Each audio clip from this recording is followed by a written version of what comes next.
Hello, everyone. Welcome to room 4, session 2, Canva Beyond presentation. My name is Oluwatobi Taiwo Ishola. I'm a doctoral candidate, and I welcome you all. So the chat function is open, and if you have any question, you can post them in the chat. And if you need anything, you can direct message me while the session is ongoing. So at the end of the session, everyone is required to join the main room. So thank you, and I'm going to turn this over to Dr. Goedde. Thank you.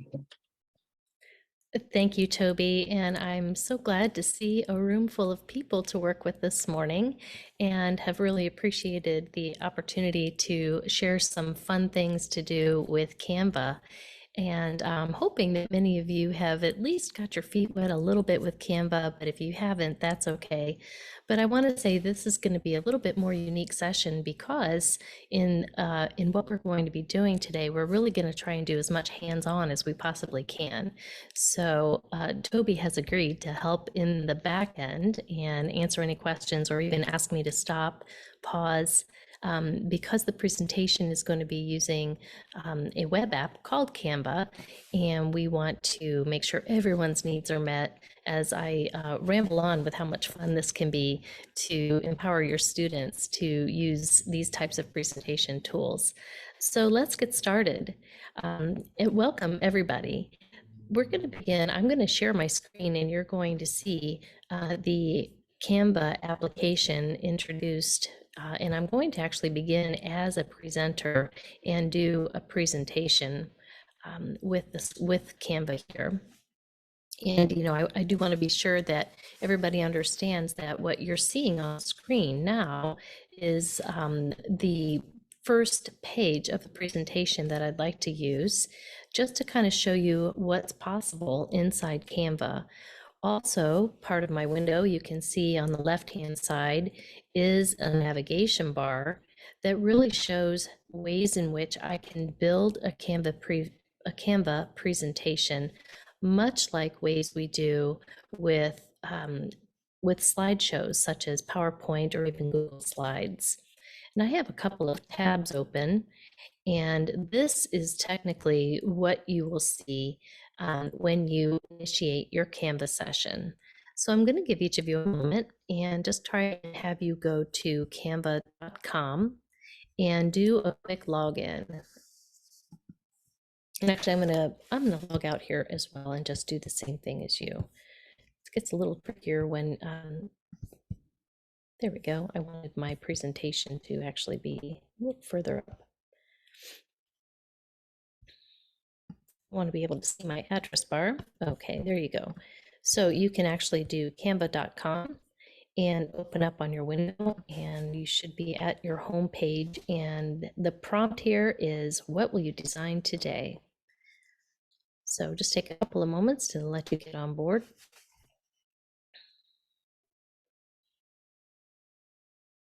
I do see one chat in the window, Toby. I think, is there a question in there for me already?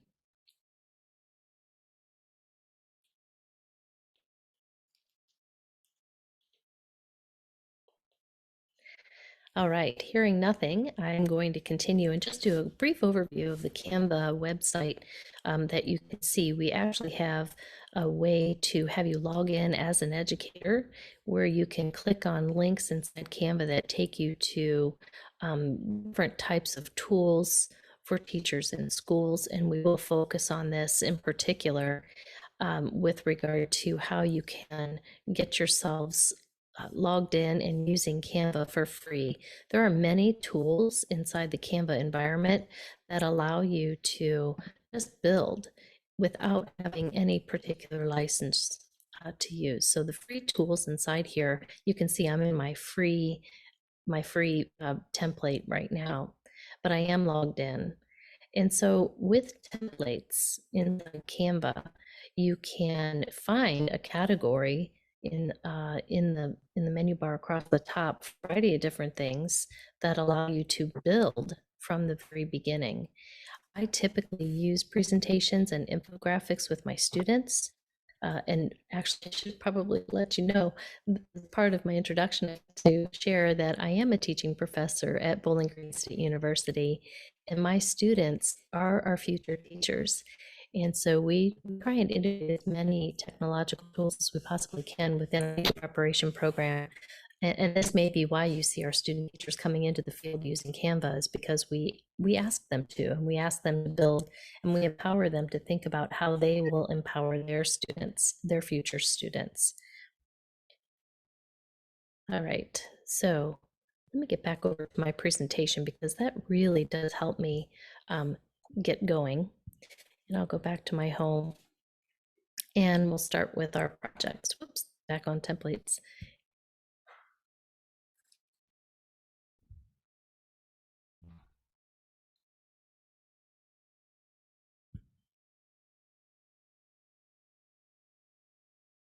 Okay, and now we can get back to the Canvas, to the Canva presentation that I'm intending to use this morning. And we're going to present full screen. Now, as we navigate around and I share my screen for presenting, you're also going to notice that I do have to back out in some places so that you can engage with the materials.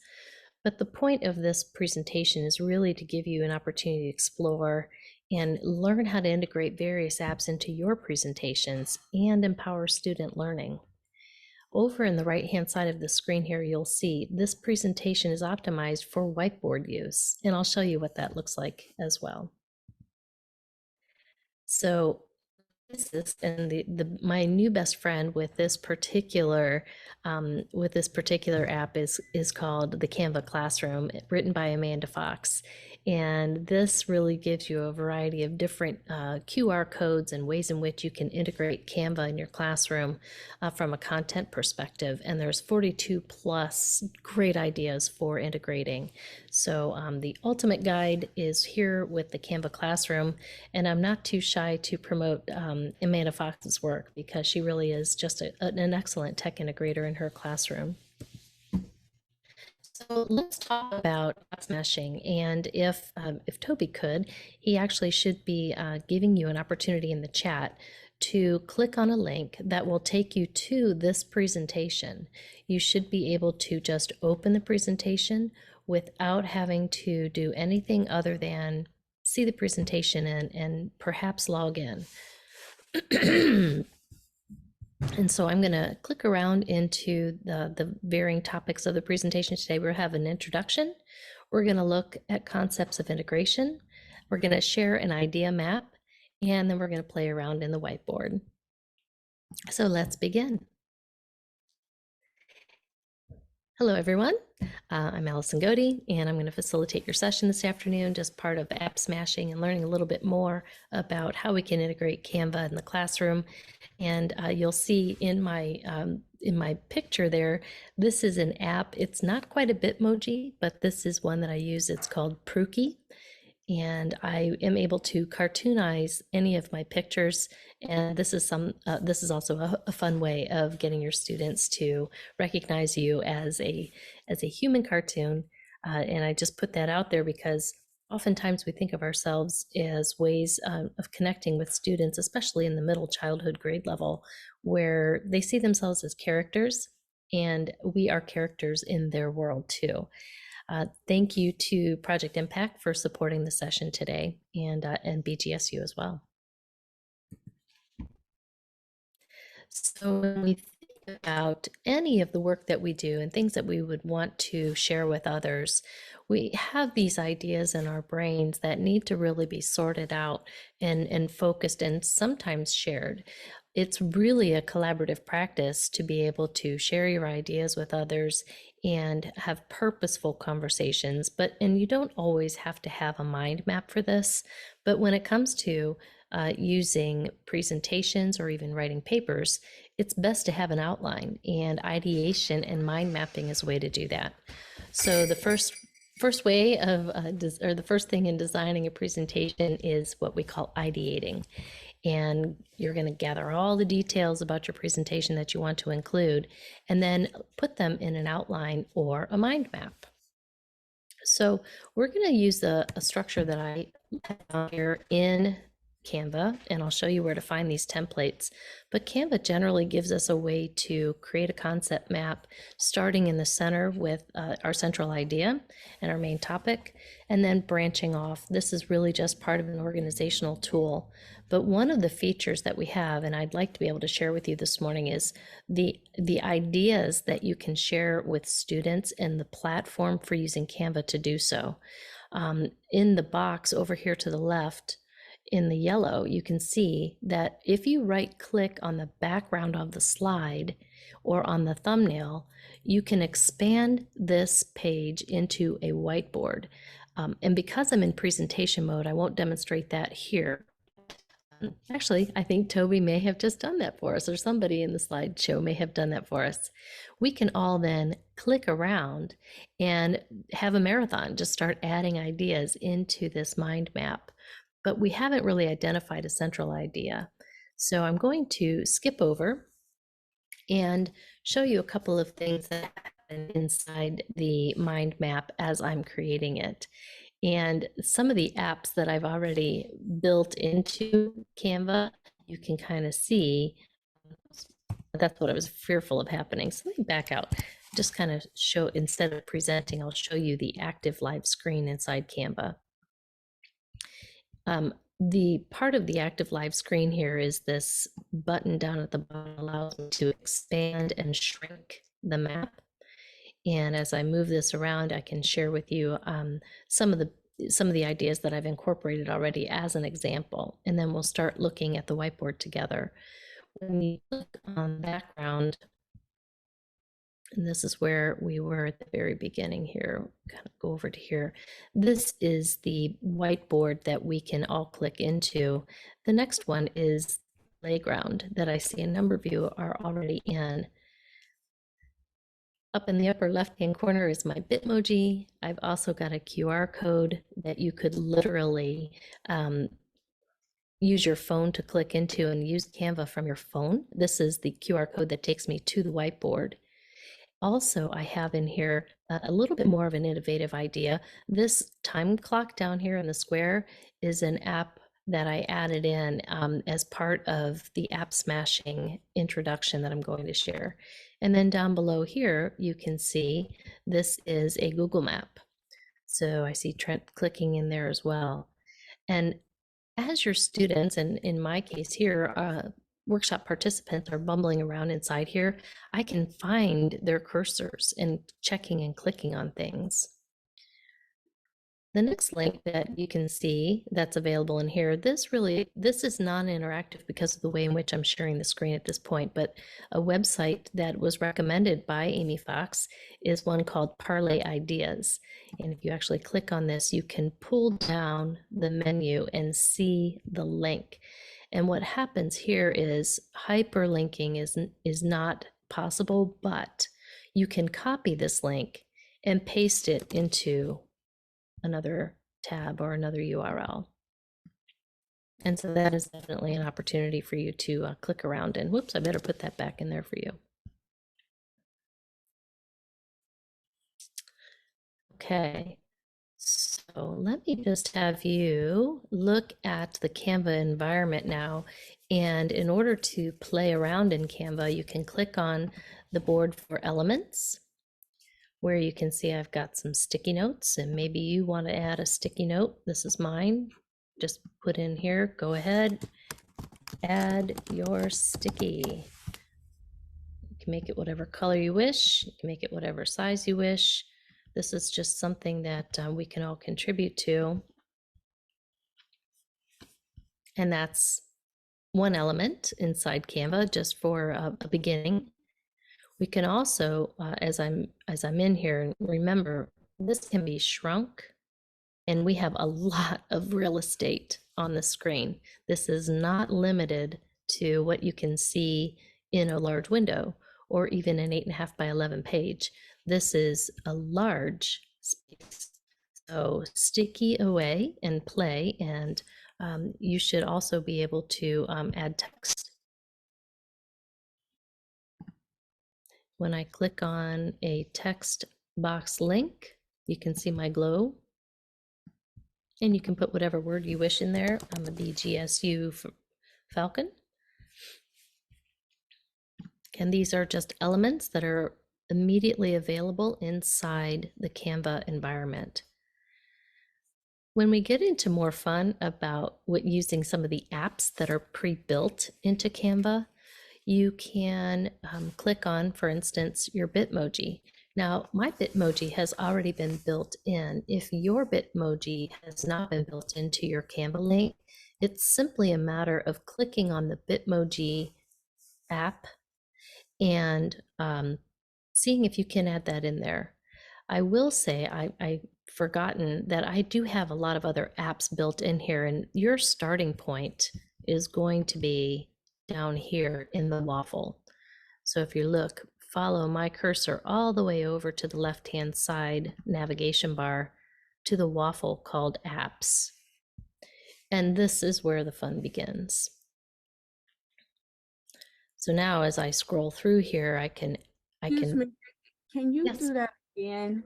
Yes, absolutely. Waffle bar, but for some reason I cannot see. So sure thing. I'm gonna see if I can more accurately illustrate here. Can you see my arrow? And I'm gonna go all the way to the left and go down to the very bottom left corner of that navigation bar. And it says apps. Okay, I am lost. You're not finding it? No. And you're still in the playground, right? I am still in the playground. And are you Raina? Yes. Raina, how about if I give you permission to share your screen, and then you can show me what you're looking at? Okay, so I just hit present. Oops. Nope, I don't have the ability to give you to share. Toby, are you able to let Raina share her screen? Can I make a quick suggestion? Certainly. Yeah. Absolutely. One thing you can probably do if you've got the split screen, if there's a little line that runs down that has her screen and then the people that are in the session, you can slide that bar over to the right so that there's only a single view of people, and that gives you her whole screen. I had to do that so that I could see where you were going to the apps. So if you see, like if you've got a split screen, like when you were sharing with us, there's a little line that shows everybody in the chat and then your playground. There's a little line, you can just slide it all the way to the right and it shows us your screen larger and shows everything on your screen. Thank you.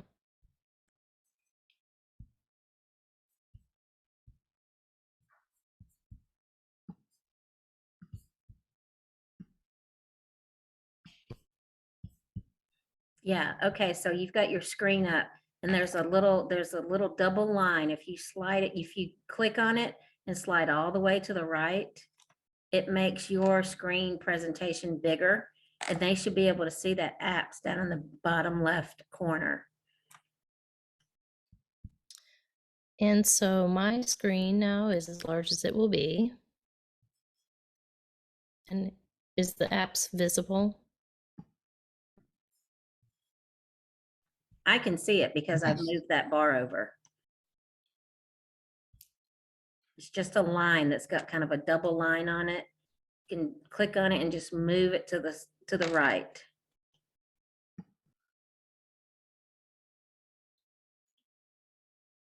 I'm really so sorry to hold this up, but that's not what my screen does. That's because you're not seeing what we're seeing. It looks different from the host side. It really does. Okay. Did that help any, Raina? No, it's fine. I'll play with it after this session. Well, Raina, if you can share, do you see the items in the left-hand side that are in the Canva environment where you have design, elements, uploads, text? Give me a second to switch back over to that. Where it says what again? If you're alongside the Okay, left yeah, hand, yeah, design elements, upload and text. I Yep. do.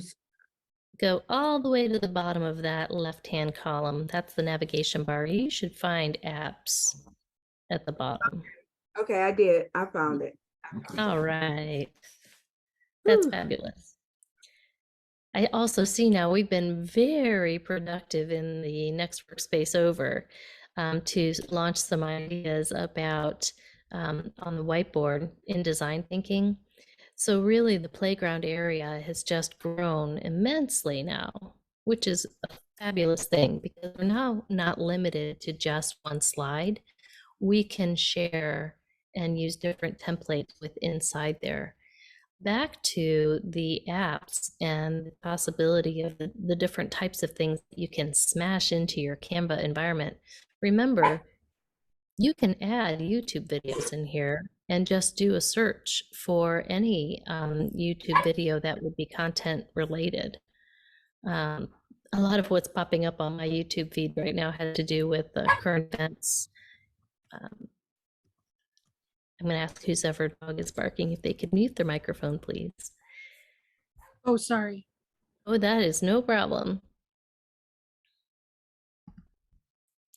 And so I'm a huge fan of the Great British Baking Show.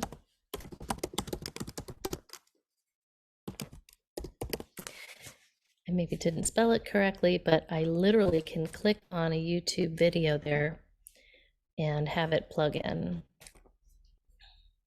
Let's go. Here we are. So the advantage in doing something like this, I've kind of double clicked. When I click on this video and enlarge it, it will literally play the video once you go to the presentation mode. So let's just take a quick look again at our present.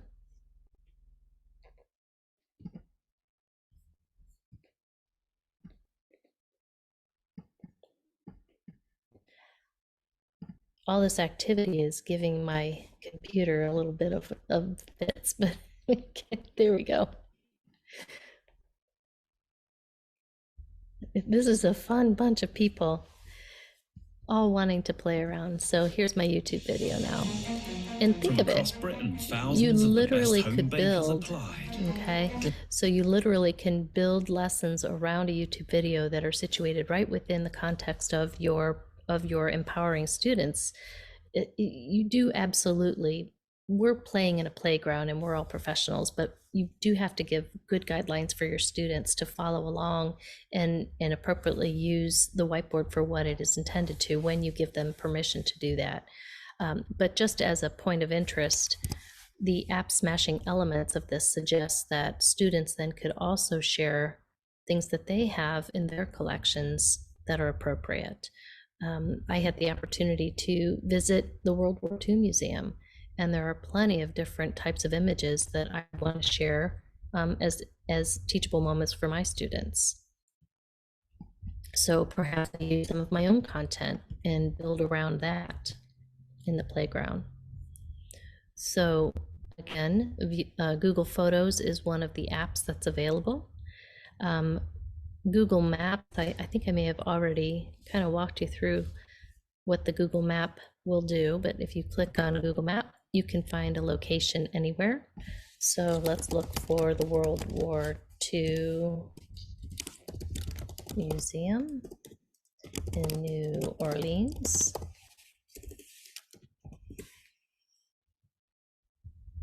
There it is. And when I click on that, it shows up right in the center of my work, and I'm starting my own theme of information in here.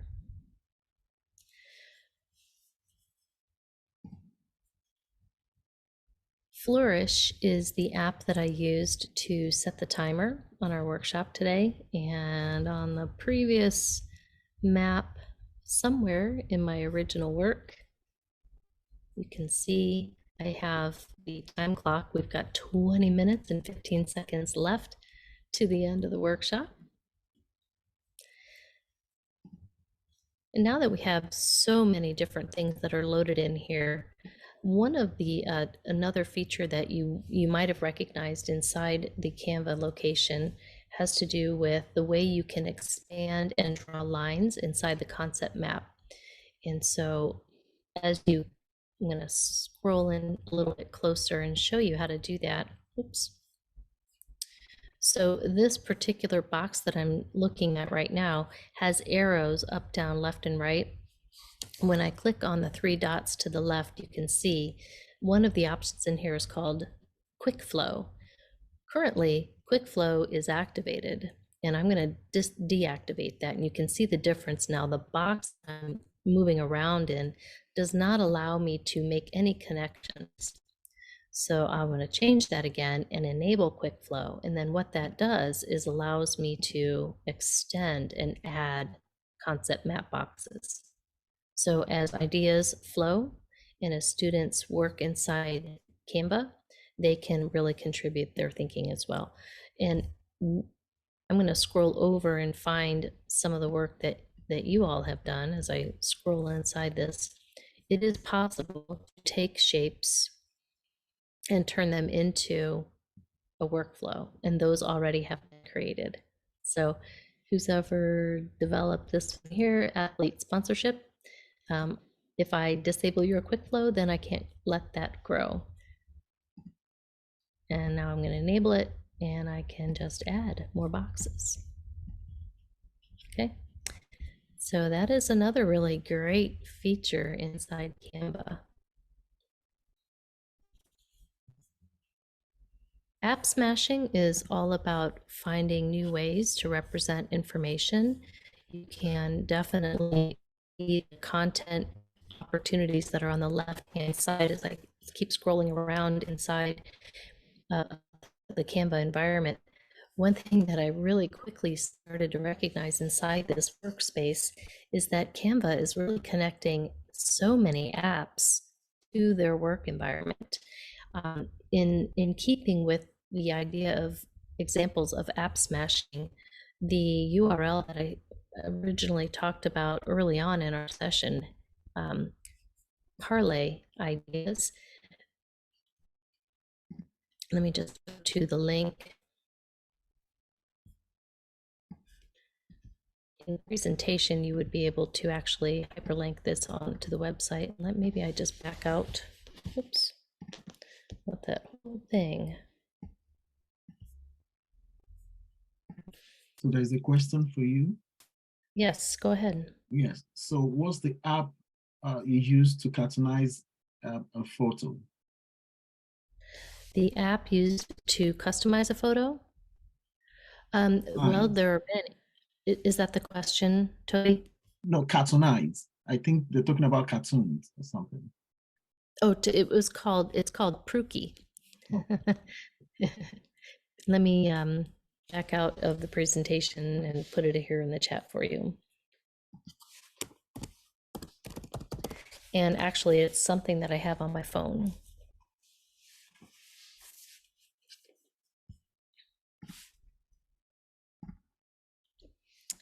The tab I wanted to share with you then is called Parlay. And Amy Fox gives a really great demonstration of how you can actually set up a lesson for students to engage with and actually integrate Canva within that learning experience for students. And the difficult discussion topic here really is aimed at high school level students on various subject areas: business and economics, history, science and innovation, grades 11 through 12. And in here, she has a lesson that's really lined up with learning goals and various links inside the lesson plan that really help with the development of the content. But what happens inside here is this roundtable discussion is used inside Parlay, and students use Canva within this discussion to make their points and illustrate their ideas. And that's the app smashing aspect of using Canva. So when you think about drawing upon students and empowering them to share their ideas, they do this differently now because they use their phones and they use their computers more frequently than they do than they would if they were just typing papers and only sharing that idea with the instructor for evaluation purposes.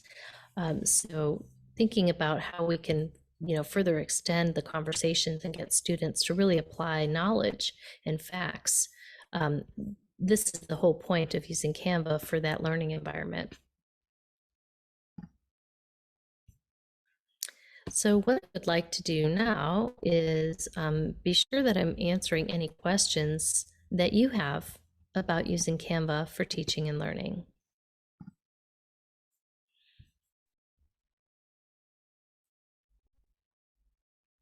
I see some of the features have like the pro, like the crown.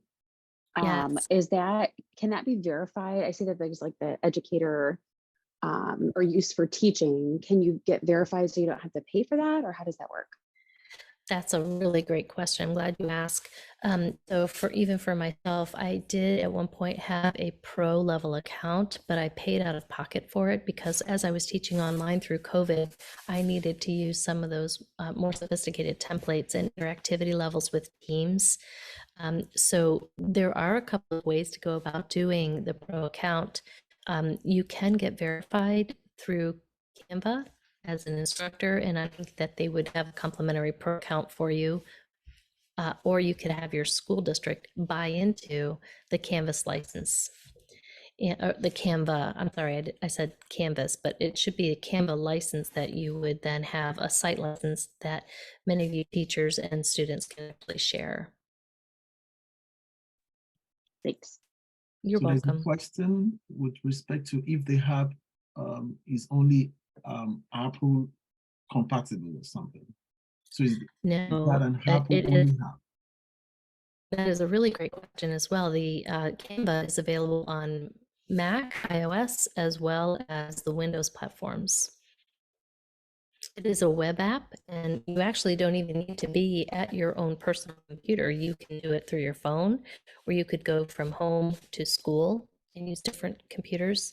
Many schools have Chromebooks today, where students are actually in a classroom one-on-one with computers. And so they can actually, this is another good app to use while you're face-to-face with students, and you can engage them while you have them in class. The role of facilitator in the classroom is really taking place in something like Canva now, as students are productive through the computer and working through the content with you as you have it facilitated for them.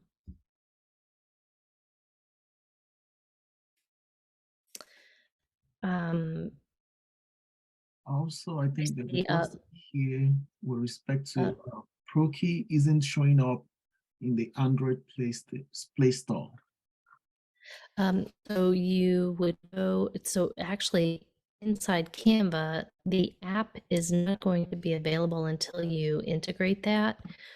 So you would go, let me just do a little bit of troubleshooting here too on my computer. I already have it on my phone.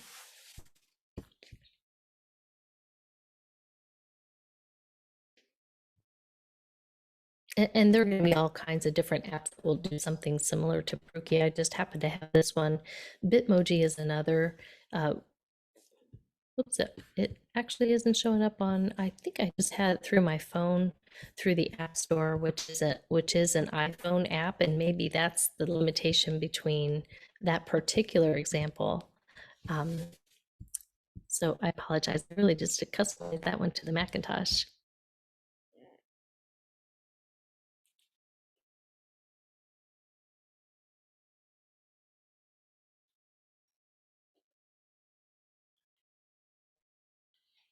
I'll see the specific question from Mr. Torrio or Ms. Torrio.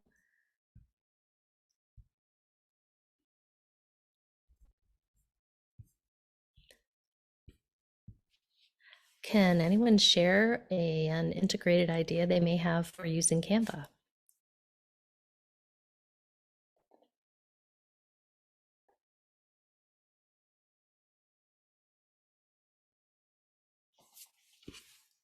I think it could be a good tool. I've used Jamboard quite a bit, and something I know it has its limitations as far as like different functionalities and things. So I think that Canva could be really good for like getting the kids interacting with one another, and then also, just for like an exit ticket, or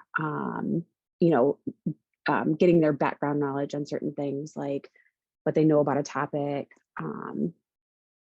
just kind of simple things like that. That is awesome. I'm glad you shared that, Tiffany, because also in the templates, when you click in Canva, and I'm sharing my screen again, you can click on the home button.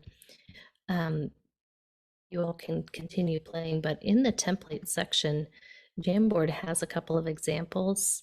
And in my presentation, I think it's like slide number 7 or 8.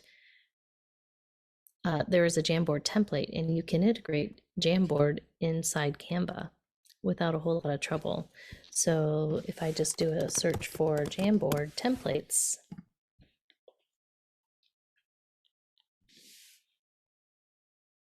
you should be able to see them coming up here. And I'm a slow bandwidth here this morning as well, so I'm just being patient as possible.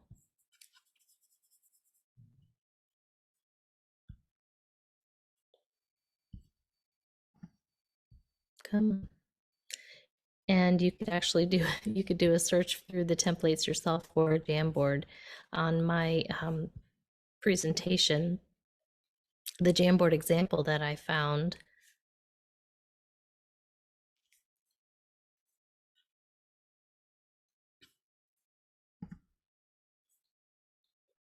is exactly what Tiffany described. You can have students interact through the Jamboard just like you would. You can structure the template and pull the Jamboard in through Canva and make it as interactive as it would be just on a Jamboard screen.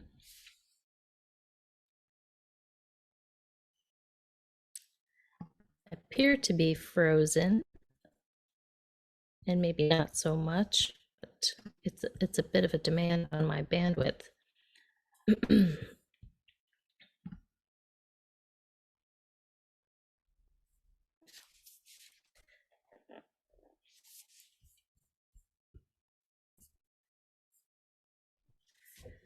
Other ideas for integration in the classroom? Do we have any math educators in the session this morning?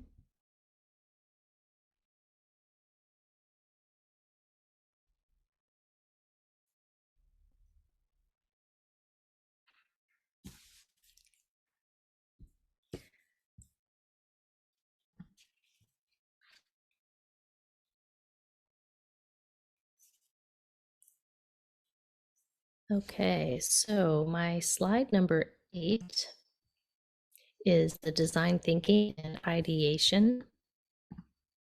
I'm going to attempt to share my screen now that my Jamboard is back, now that my Canva is back. This is an example of a Jamboard template. And because I have this set up by using the background option here, and when I right click on the background and hold that down, you can collapse the whiteboard and freeze it so that no one can change it any longer.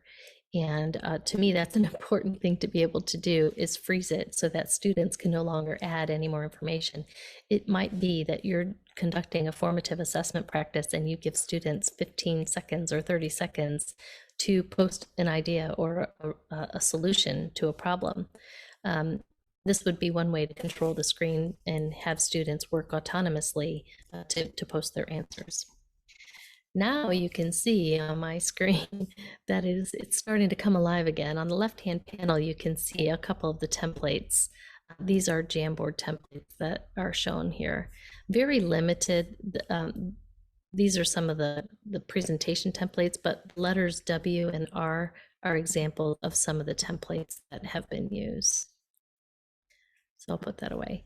But again, to get back to interacting with the whiteboard, you simply click on the background and then hold the right mouse button and click expand to whiteboard. And I'm opening it up again. This page is now a whiteboard and my students are engaging with it. I'm going to click over to the next slide and just kind of introduce another concept that's easily used. And I think many of you have already found this, just instead of adding in your own elements and scrolling through the possibilities, there may be some ways to help control some of the information that students are capable of sharing. By creating a resource page like this one, you can actually have some resources and keep it limited to size, shape, color. It might be limited to numbers or solutions. Clever math teachers can get into special keyboards and find special characters that might be useful. This is very time-saving strategies for teachers to be able just to have pre-configured some of these. This is a very fundamental resource page, and as I mentioned, you can get to a couple of different stickers that are easy for copying and pasting purposes. Same for lines, shapes, colors. But the whole idea is that if you are a math educator or a scientific instructor and you want to show specific illustrations and have students pull together ideas and concepts, a resource page will help them more quickly and more efficiently grab the tools that you intend for them to use to explain answers. The formative assessment practice helps the instructor and the instructional design process so that as you're interacting with students, whether it be face-to-face or online, you're empowering them to share their ideas. And that's the direction that technology integration folks like myself really aim for, is to be able to give students tools by which they can communicate more effectively.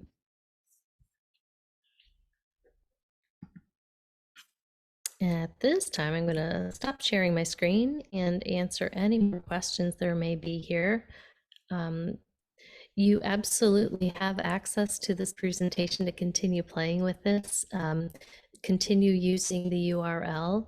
The URL is actually located on the third slide called App Smashing Agenda, and you maybe want to curate that in a place where you can come back to that. And Toby, maybe I'll have you put that again in the chat once more so that people can remind themselves where that URL is. It's a very, very long URL. So maybe you create a hyperlink behind a text that says App Smashing Tips, and that will make it a little bit easier for you to retrieve at a later time. It will always be open for you to play with and share with your colleagues if you wish. The link is now in the chat. I appreciate that, Toby. Thank you so much. Hi, can I ask a question? Sure. Hello. Les, I put in the Stella. chat if this was a premium. Hello?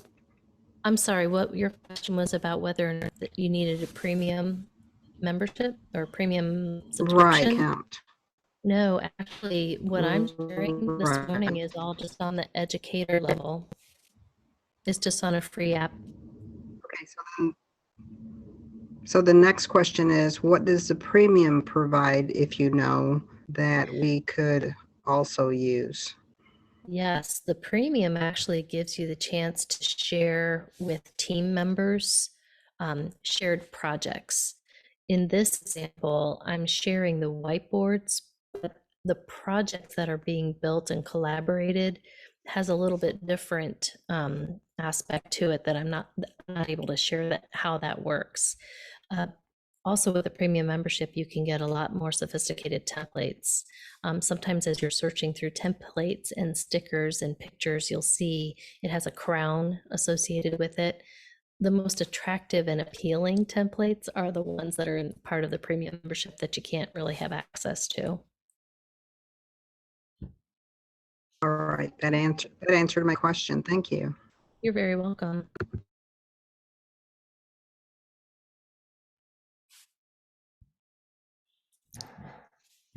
Well, thank you everyone for your attention and having fun with me playing in the Canva playground on the whiteboard. I hope that you can take some of these tools with you and integrate them in your own classrooms. Please reach out to me at any time. My email is going to be here in the chat. If you have any additional questions, I'd be happy to help you further knowledge in how to use this. Have a great rest of your Saturday, and we'll see you all back in the main room. Thank you. And the main room is going to open at 12 noon. That's like in 1 minute. So, and there's going to be evaluation form and information about your contact hours will be at the end of the evaluation. So thank you.